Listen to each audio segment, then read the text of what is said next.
zengin bir ölkə. Utan verici bir görüntüdür.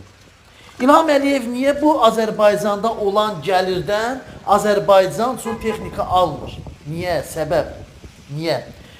Qar yağdı, yaşlı xanımlarımız əllərində lapatka ilə qarı təmizləyirlər. Bu şərəfsiz bəzi polislər əllərində duz yerə səpirlər. Vallahi utanç verici bir görüntüdür.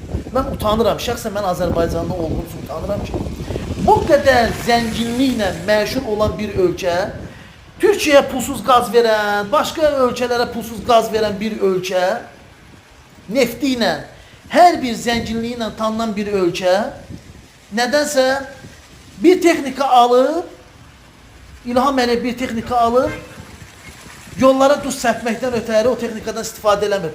Bu şərəfsiz polislərdən istifadə edir. Bu evi yerə soxma, İlham Əliyev. Bu evi yerə